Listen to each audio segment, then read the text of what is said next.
Hello, I'm back again for the next video, and um, here I have this thing, which is the closest thing I could get to a palm branch. What I did was because they don't grow around here. Where I lived before, they were everywhere. You could just grab a palm branch, but not anymore. So now I I just got some leaves from the bottom of another plant that isn't going to miss anything, and I put them together to make a palm branch because I just thought that would be neat to have a palm branch today um, for the video. And today and tomorrow, I'm going to be doing the triumphal entry. And from reading it, it almost even looked like that could have been a Saturday, but we'll see as we go along. And it's fine either way. I'll do that today and tomorrow, and then it'll be there for Sunday. And then on Sunday afternoon, I'll just move ahead because I have so much material to go over. I can't wait until Thursday and do everything then. It's too much. I have it broken down into too many separate little lessons, so I'm gonna just move ahead. And I'll probably end up doing the Last Supper on Tuesday, for instance, and just keep going because there's so many topics around that time and I need more time to spread it out over. So that's what I'll do. Um, you'll see as we go along. And you can always do what you're going to do on that day, as will I. But I mean, this way at least I've gone over the material. Everything by that time at least, you know what I mean? So yeah, and then so that's the plan, just so you know. And I'm also going to be linking a song to each video. I wanted to make a little quick note here so I don't forget this, but I'm going to link a song to each video. Some are from my list and some I'm just finding as I go along that I think is, it's matching the event and it's an appropriate song. So you can just, towards the end of the video, once it's done, you'll see it close to the end. And you can just go back to that little display of that and click on that, and then you can enjoy the song. And then, as usual, I will link the next video to the last one. So, you'll see that as it goes along too. Yeah, so anyway, you can click on all that. And I also wanted to mention was that there's that other channel that does hymns that I mentioned before. It's a lady named Rosemary Siemens, Siemens, and she does hymns of all kinds for the whole year.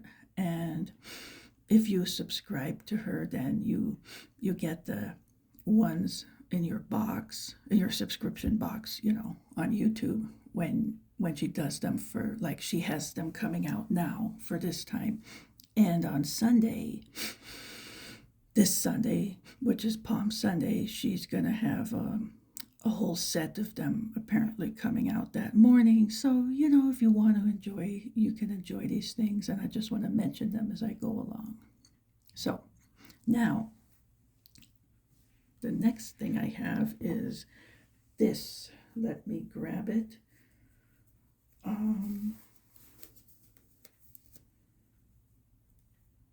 Let me take this thing out first. Take this out of the way. So here's the palm branch. And that's the best I could do to come up with a palm branch. So here it is. Okay, it looks pretty good, right, for a fake palm branch. I'll have something in the thumbnail, but okay, now this is going to be funny. Okay, so I have another artifact I want to show you. What a rock. Yep, This is a rock from my backyard. See, it's just a rock, and somebody might say, well, what is that about? What is she doing now? What is this lady up to? Boy, she must really, I don't know, maybe just she's getting too old or something. That is about as interesting and exciting as a pet rock. Well, okay, I'll tell you the story.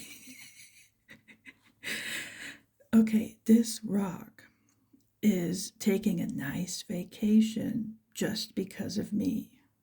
And now you're really going to say, okay, she's lost her marbles. Just wait, all right? This will come up and it will make perfect sense. Oh, I love it, the suspense. Okay, now we're going to get down to business, all right? So here we go. Enough joking. All right, and have your calendar ready. I think it comes up now today again, but I don't know. I forget where all these little goodies are. So just have it ready on the handy all the time. I don't know. It'll come up as we go along anyway, all the time here. So now let me go to the first one. I'm going to do several sections of the Bible today. And then tomorrow I'll finish up. So the triumphal entry is discussed in each of the Gospels, but there are other connections I'll go over as well, okay? In fact, I'm going to start with that here. I'm going to do the Old Testament deal first, okay? So let me jump over there. So this one, the first one, is Daniel chapter 9. Okay. Let me fix this magnifying factor here. Put it on 2. Okay. So, Daniel chapter 9. And it is verse 25. Yeah, it's a little dark. It's broad daylight, but I'm going to turn this on. Yeah, okay. So, here, Daniel chapter 9, verse 25. Now, this is the prophecy that the angel Gabriel gave to Daniel the prophet when they were in Babylon, exiled in Babylon before they returned, okay? And he had been fasting and praying, and the angel came and told him what's going to happen in the future. And he gave him that prophecy it's the 70 weeks of years, 70 weeks prophecy, that one. And it's 70 weeks of years, so it's 490 years that this covers, that time period. So it's like 7 years in a row is a week of years, just like 7 days in a row is a week of days, right? So anyway, that's what that is. And the last one is the end times, the tribulation period. The others are all fulfilled already. So that one last week comes up at the end. And it's interesting because you have the 69 weeks and then the 70th week. If you ever hear them talking about the 70th week of Daniel, that's what that's about. And it definitely is at the end times. They talk about the 69 weeks of years and how they're fulfilled up until a certain time, and then nothing is mentioned about that last week except when it's the end times. And people try to brush this off. There's a lot of this going on out there now, a lot of trying to claim that everything is fulfilled, and it's not, okay? So that's still yet ahead. And another thing that's interesting is that the 69 weeks went on from, it was the time that King Cyrus gave the order for them to rebuild their temple, which they were going back then to do. And from the time the order was given until the time the Messiah showed up the first time is the 69 weeks. And then the last week, then you get the church age, okay? And then you get the last week, which, yes, the church is here, but I mean, it's just the 70th week of Daniel where that's happening as well. And that is the week before the second arrival of the Messiah. That's just how this is split up. And there's a lot of arguing now, too, about the term dispensationalism. Either they go overboard or they totally ignore it. I mean, the fact is there are separated time periods in the Bible. Okay, so you can't get around that. I mean, that's just how it is. You can call it a dispensation or some other term, but that's what's happening. So some people just don't break it up right, or they get confused about what's happening when. But again, that's why we need to read the Bible and figure it out, right? So here's another one, 70 weeks of years. It's a time period. So anyway, there's 69 weeks before the Messiah then, okay? And then the last week is before the return. So, okay, wait, that's 24. So 25. And it's all this. I don't want to read the whole thing right now. I'm just going to read this one verse that's related to this. So verse 25. So the angel is telling Daniel this.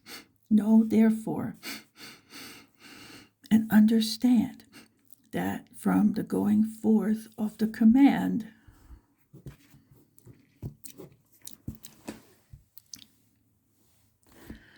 to restore and build Jerusalem until Messiah the Prince, there shall be 7 weeks and 62 weeks. I'll come back to that. The street shall be built again, and the wall even in troublesome times. So what this is, and this is documented in there as well. I think it's in Ezra and Nehemiah, but you can always Google anything and find exactly where that reference is and the year and whatever. But I always recommend that kind of research. It's very interesting and fun. So much more interesting and exciting than a pet rock, okay? Yeah. Okay. Now, this involved everything because they went back up from Babylon when they returned, okay? They rebuilt Jerusalem and they rebuilt the temple. And they're given this decree to do so by that King Cyrus. So that's what happened. And this is the prophecy of it, okay? So from that time until Messiah the Prince shall be, so here, 7 weeks and 62 weeks. I don't know why they separated them, but 62 and 7 is 69. Okay, we're on the same page now, right? Okay, 69 weeks of years. So that's the time period, 483 years. The street shall be built again, and the wall even in troublesome times. And that's what happened, okay? But the point here, this is it, all right? From the time this command was given until the Messiah shows up is 483 years. And that's what it says. It's not some other guy. It's until Messiah the Prince, okay? So, surprise, it's Jesus. And a lot of people missed the boat on that one. And they are still confused. They don't get it, okay? I'm not going over all that again now. That's all the videos I've made so far, okay? Yeah, okay. There'll be time for review, but not right now. That's the main point right here. And it really mathematically boils down to exactly that time, and that's what we're going to get to when I go over these things. That's why we're doing this. So, yep, all right. Okay, so keep this in mind, all right? And then here it mentions, this part, the Messiah shall be cut off, but not for himself. Okay, and then this goes on with other things that happen. Anyway, so, and there are things that repeat, I talked about that. But point is, well, what's that about? We're getting there. It's Holy Week, right? So, okay, so, all right, file that away on a shelf. We're going to need that again. Okay, now the next one is Zechariah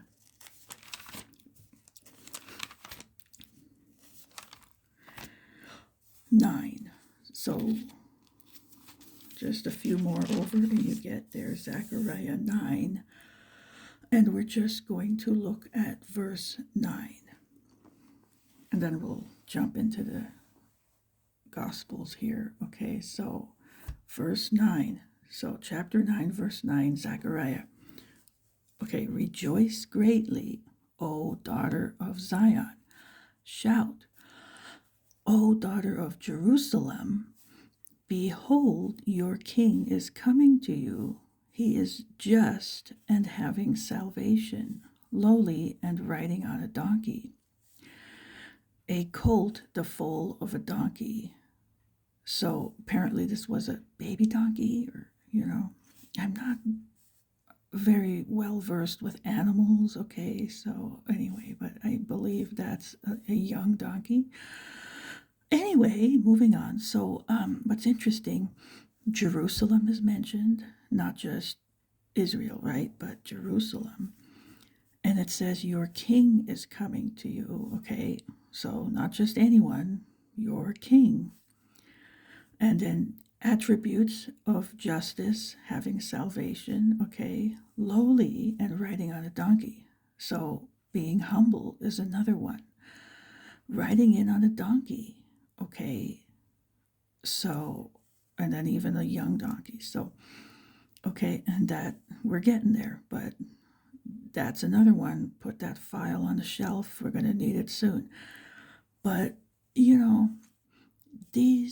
this is how he came in, all right? He didn't ride in some kind of royal vehicle full of pomp and gold and all kinds of servants just carrying this thing like they did back then, It wasn't any of that. Just like the birth, the nativity, everything is humble, okay? Everything is just humble, all right? And graceful, okay? We're not storm crashing into anything. Okay. Okay. All right. Next, we're going to do I'm going to do Luke, and then I'll do John. Okay. So, and tomorrow I'll do Mark and Matthew. It's all about the triumphal entry. So, okay, Luke 19 is where we're going to go.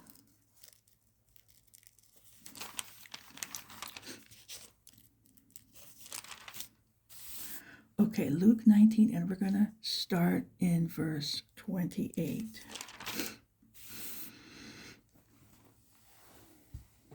So,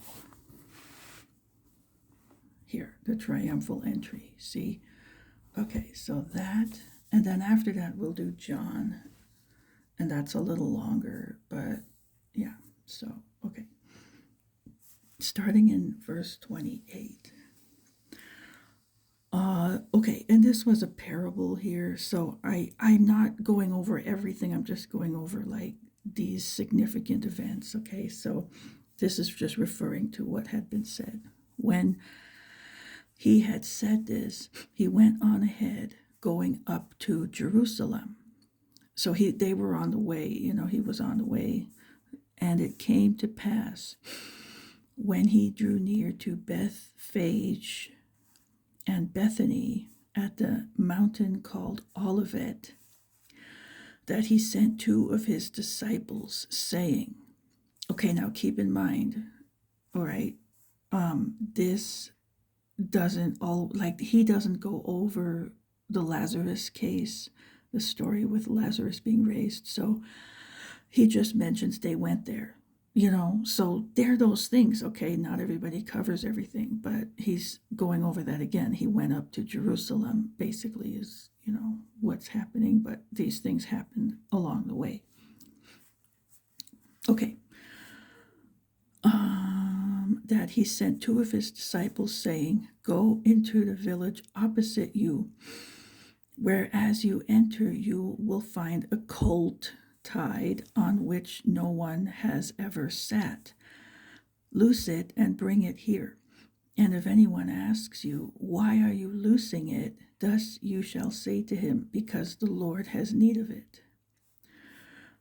So those who were sent went their way and found it just as he had said to them.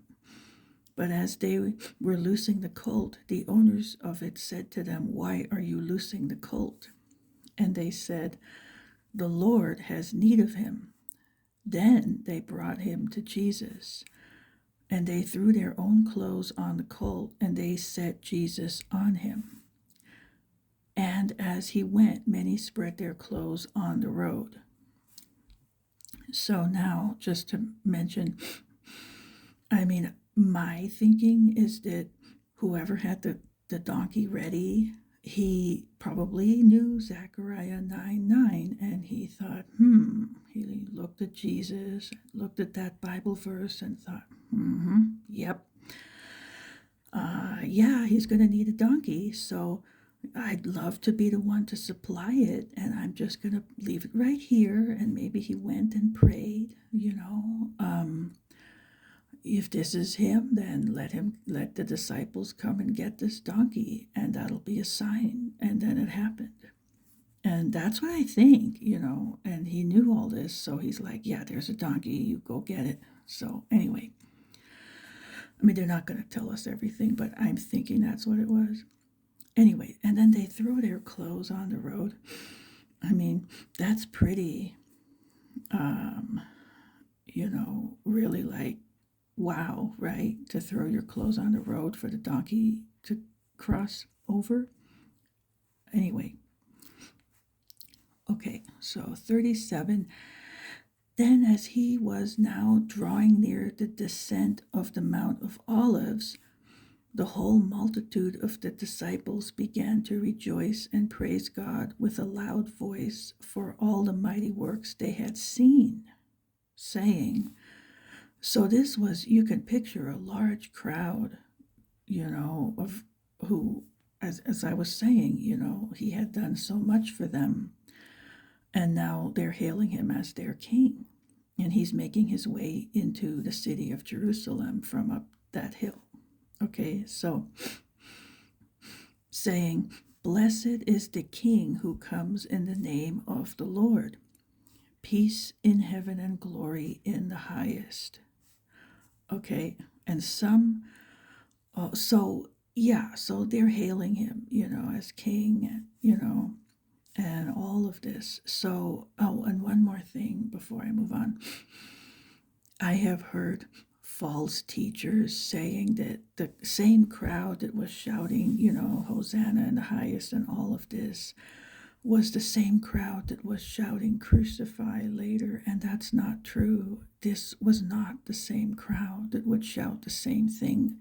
Those different things, these were different crowds shouting totally different things. And they're giving out a false teaching on that, and there's no basis for it. So I just want to mention that, okay? All right, 39. And some of the Pharisees called to him from the crowd, "Teacher, rebuke your disciples." But he answered and said to them, wait, I gotta move this around. Yeah. "I tell you that if these should keep silent, the stones would immediately cry out." Okay, so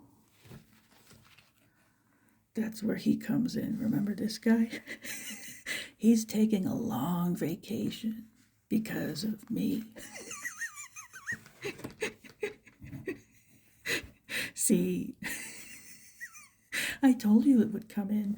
Okay, so anyway, and he's right, but they were doing enough praising that the stones didn't have to cry out. They were taking a nice little vacation too. All right. Yeah, I know my sense of humor is out there. I know, I know. Okay, now we get this, and this has an interesting detail that will connect. You'll see. All right, 41.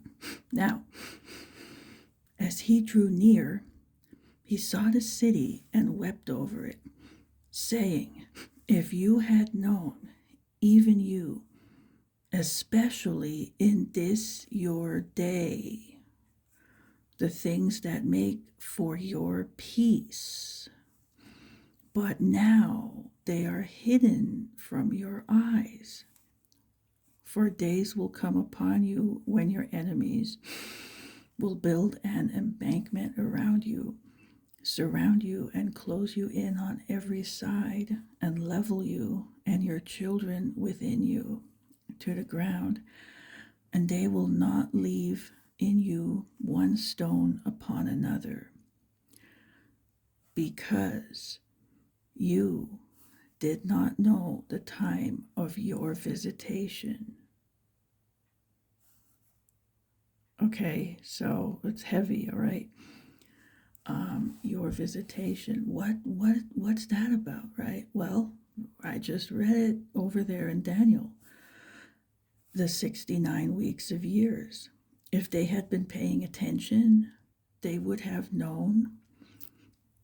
They would have counted this out on the calendar somehow, back then, whatever they used. They would have calculated this, and they would have known that that's when the Messiah was going to arrive. Okay, it wasn't whenever they thought it was convenient for who they thought was convenient. It was specifically pinpointed by God the Father. It was all pinned down by this prophecy. That was the time of your visitation, the day. All right, they were supposed to be aware and know this was coming. This was the time he would show up. And he did. Only they missed the boat, and there's no way around it. There is no way to get around that and try to explain it away. Nope, none. So it's right there in Daniel, the Messiah, and in Zechariah, the king, all of it. Okay, that was the time, and that's when he came. He showed up, but they weren't prepared. They didn't do the calculation, and they didn't know. They missed it.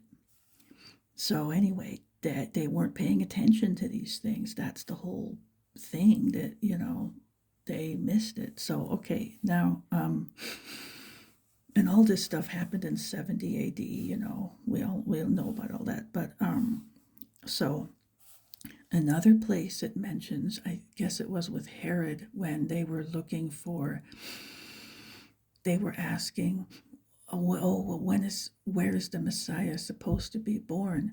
And some people said, nobody's going to know where he comes from. And they were wrong, and other people said, no, it says, right in there, it's Bethlehem. So the ones that studied knew the prophecies of the Messiah, and the ones that didn't know. Okay, so they're not going to know, all right? And it's right in there. It's at Bethlehem by a virgin. So the Bethlehem one is Micah 5:2, and the virgin is Isaiah 7:14.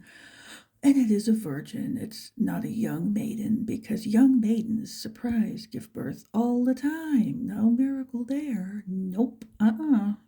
It's a virgin, and it was. So anyway, that's it. And if people care and they study and they seek and they search these things out in the actual Bible, the Word of God, that's what they'll find. But if they don't, and they listen to other writings and all the slander that's in there, then they're not going to know. It's just that simple. So, anyway, here it is, plain as day. You cannot get around it.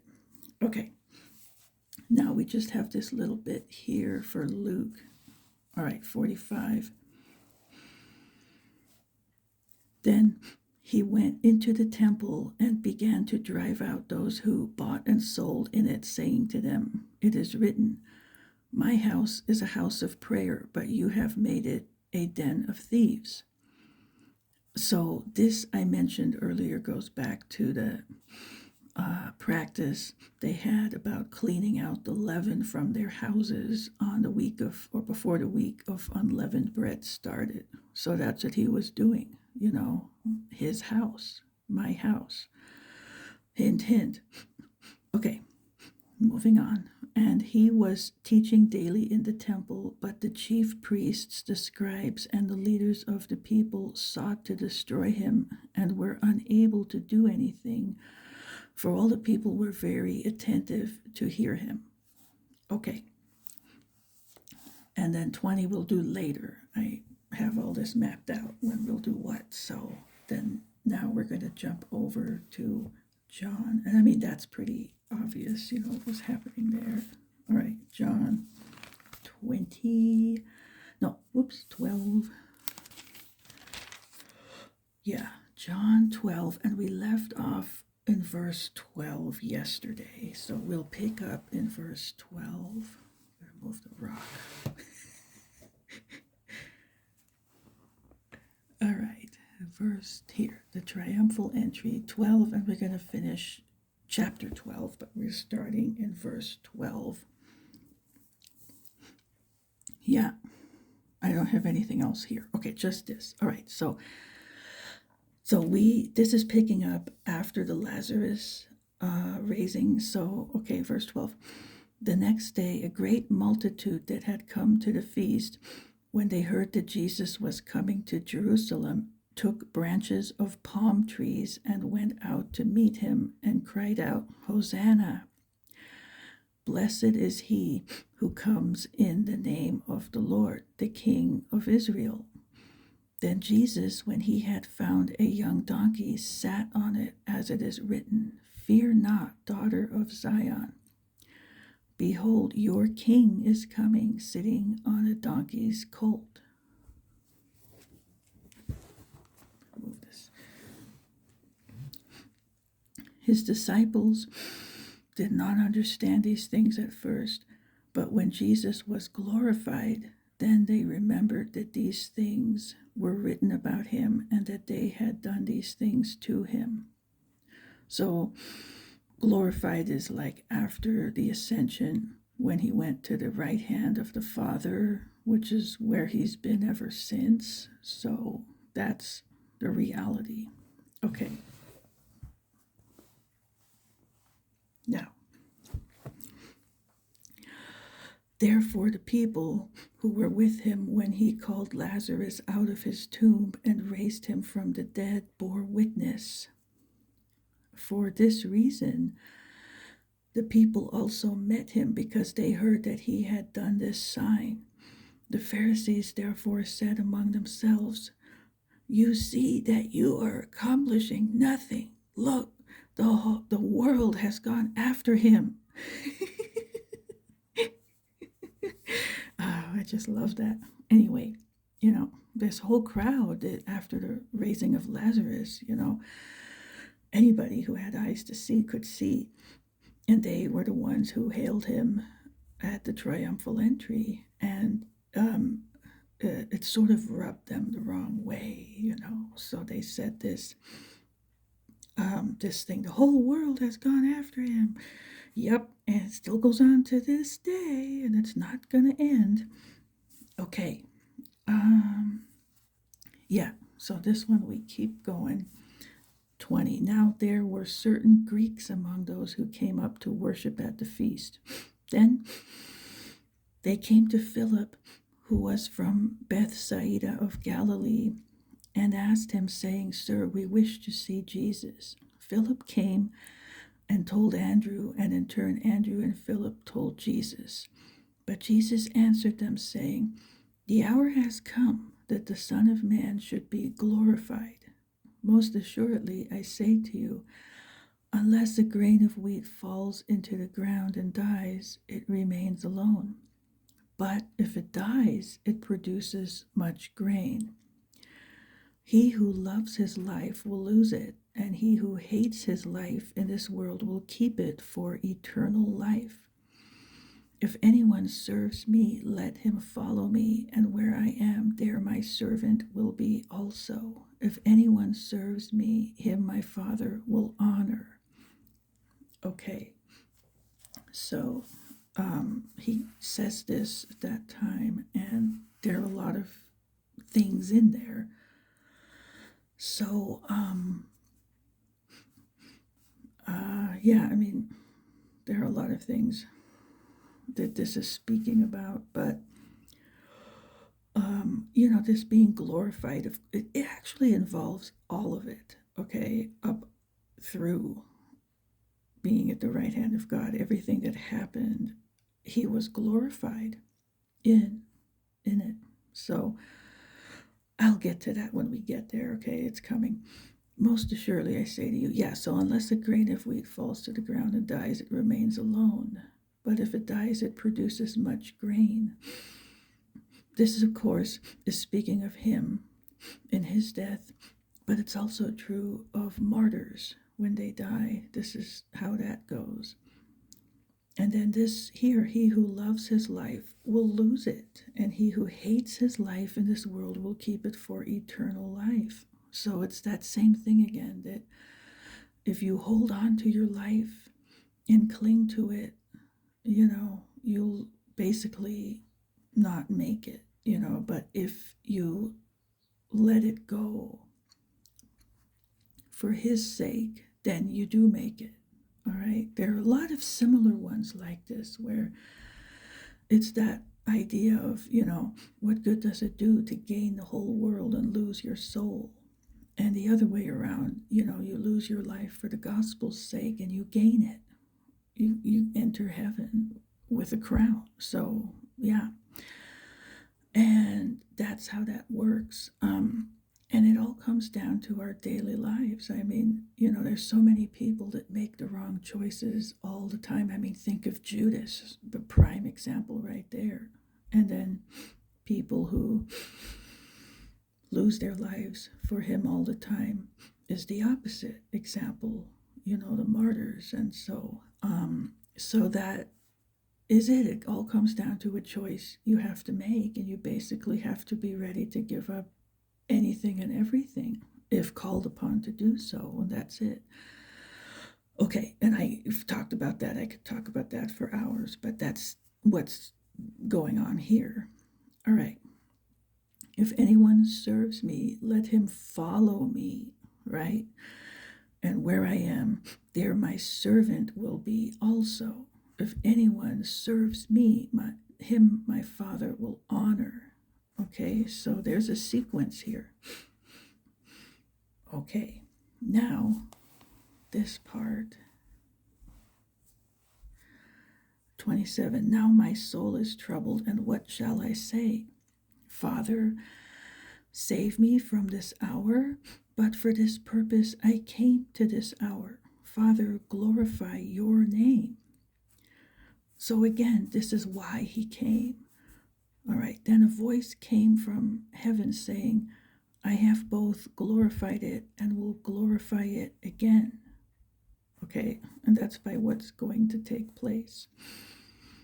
Therefore the people who stood by and heard it said that it had thundered. Others said, an angel has spoken to him.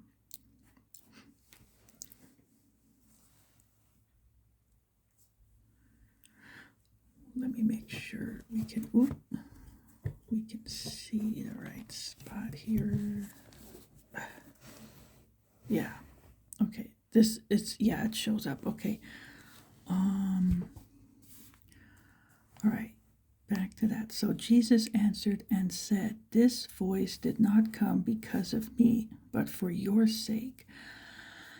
Now is the judgment of this world. Now the ruler of this world will be cast out. And I, if I am lifted up from the earth, will draw all peoples to myself. This, he said, signifying by what death he would die. Okay, so now, again, what happened is, again, he defeated the devil, who is the ruler of this world, by the crucifixion. Okay, so that's what happened. And then through this, he draws all people to himself. It's like calling them. It doesn't mean they'll come, but they're being called. And then it's referring to his death. What else is interesting is, I don't know if you know, but in the Old Testament, there is that they had a kind of a statue of a snake on a pole, and it goes back to Moses. It's a long story. It's symbolic of a lot of things, but this is the main thing right here.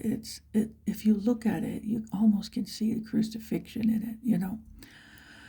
So that's what it is prophetic of, and you'd have to look at that and see and what it all symbolizes and study that, but that's what it's referring to. Okay, so that's what I think of with this I am lifted up, from the earth. All right, 34. The people answered him, "We have heard from the law that the Christ remains forever, and how can you say the Son of Man must be lifted up? Who is this Son of Man?" So, well, he's the Son of Man, and being lifted up, they knew this was referring to that sort of a death, and then they were confused, like, well, we heard this and that, and the law, he's there forever and all this stuff. Well, again, they didn't study it out, When he returns, he remains forever.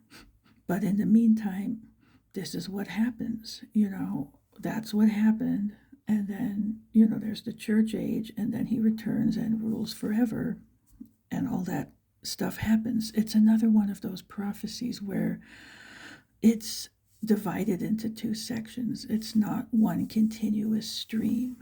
And that's what throws a lot of people, and they get confused by that. They think it's all right then, but nope, it isn't all in one continuous part. It's separated into two parts. Okay, so now over here, 35. Then Jesus said to them, "A little while longer the light is with you. Walk while you have the light, lest darkness overtake you. He who walks in darkness does not know where he is going. While you have the light, believe in the light, that you may become sons of light." Like people who are confused, they don't even know they're confused. That's how bad it is, But here, he's the light, and you have to believe that in him, and then you become sons of light. These things Jesus spoke and departed and was hidden from them. Okay. Now here, 37. But although he had done so many signs before them, they did not believe in him. So some of them, okay, separate group, all right, that the word of Isaiah, the prophet, might be fulfilled, which he spoke, "Lord, who has believed our report, and to whom has the arm of the Lord been revealed?" Therefore they could not believe, because Isaiah said again, "He has blinded their eyes and hardened their hearts, lest they should see with their eyes, lest they should understand with their hearts, and turn, so that I should heal them." These things Isaiah said when he saw his glory and spoke of him. Okay, now, nevertheless, even among the rulers, many believed in him. But because of the Pharisees, they did not confess him, lest they should be put out of the synagogue. For they loved the praise of men more than the praise of God. So here's a perfect example of that whole battle, that struggle I was talking about. So again, nevertheless, even among the rulers, many believed in him. So there were many up and down that believed in him. But because of the Pharisees, they did not confess him. So even the many that believed were afraid to confess him. I should have brought a little artifact that looks like a chicken. Okay, all right, moving on. They did not confess him lest they should be put out of the synagogue. All right, they didn't want to be ostracized, And even this, for they loved the praise of men more than the praise of God. So they were, like religious leaders, and maybe they were in those honorary positions, and they would lose the praise of man if they did this, confessed him. And they loved the praise of man more than the praise of God. All right, so that was their mistake. All right, some of them probably changed that around later, but at the time, that's what it was. Okay, 44. Because in John chapter 3, it talks about how Nicodemus, one of them, comes to him, but he sneaks around at night, right? Because he's afraid. So, but later, he gets bolder. So, those things happened a lot. All right, 44. Then Jesus cried out and said, He who believes in me believes not in me, but in him who sent me. And he who sees me sees him who sent me. I have come as a light into the world, that whoever believes in me should not abide in darkness. And if anyone hears my words and does not believe, I do not judge him, for I did not come to judge the world, but to save the world. He who rejects me and does not receive my words has that which judges him. The word that I have spoken will judge him in the last day. Okay, so the word that I have spoken will judge him in the last day. So that's coming. For I have not spoken on my own authority, but the Father who sent me gave me a command, what I should say and what I should speak. And I know that his command is everlasting life. Therefore, whatever I speak, just as the Father has told me, so I speak. Okay, so that's what he says to them. And that is the end of 12, but then that public part ends. 13 goes into what happens at the Last Supper, and here I'll talk about that a little bit. But okay, over here, so again, tomorrow I do the same account in Mark and Matthew, and then so that's Saturday. And then on Sunday, I'm going to start with this. I'm thinking that's what I'll do. John 13 to 17, because it contains a lot. And it's all together. Like you can't just separate it into parts. I might do more than one video, but I'm going to do all that together in one day so that it's, together. So that's it. And then the other parts of the Last Supper, like I'll just focus on what he says, and then the other parts of the Last Supper I'll focus on as a separate set, like instituting the communion, all of that. So I'll do that separately. Okay, so just so you know what's coming up next. Yeah, so I'll do that way, and then moves on from there. So I guess that's it. I can't think of anything else I was going to say. So I will link those things I said, and I'll be back tomorrow for the other two. Okay, so have a blessed rest of your day, and don't forget, leave me comments, what you think, leave me any questions, anything at all. Okay, I will be back tomorrow.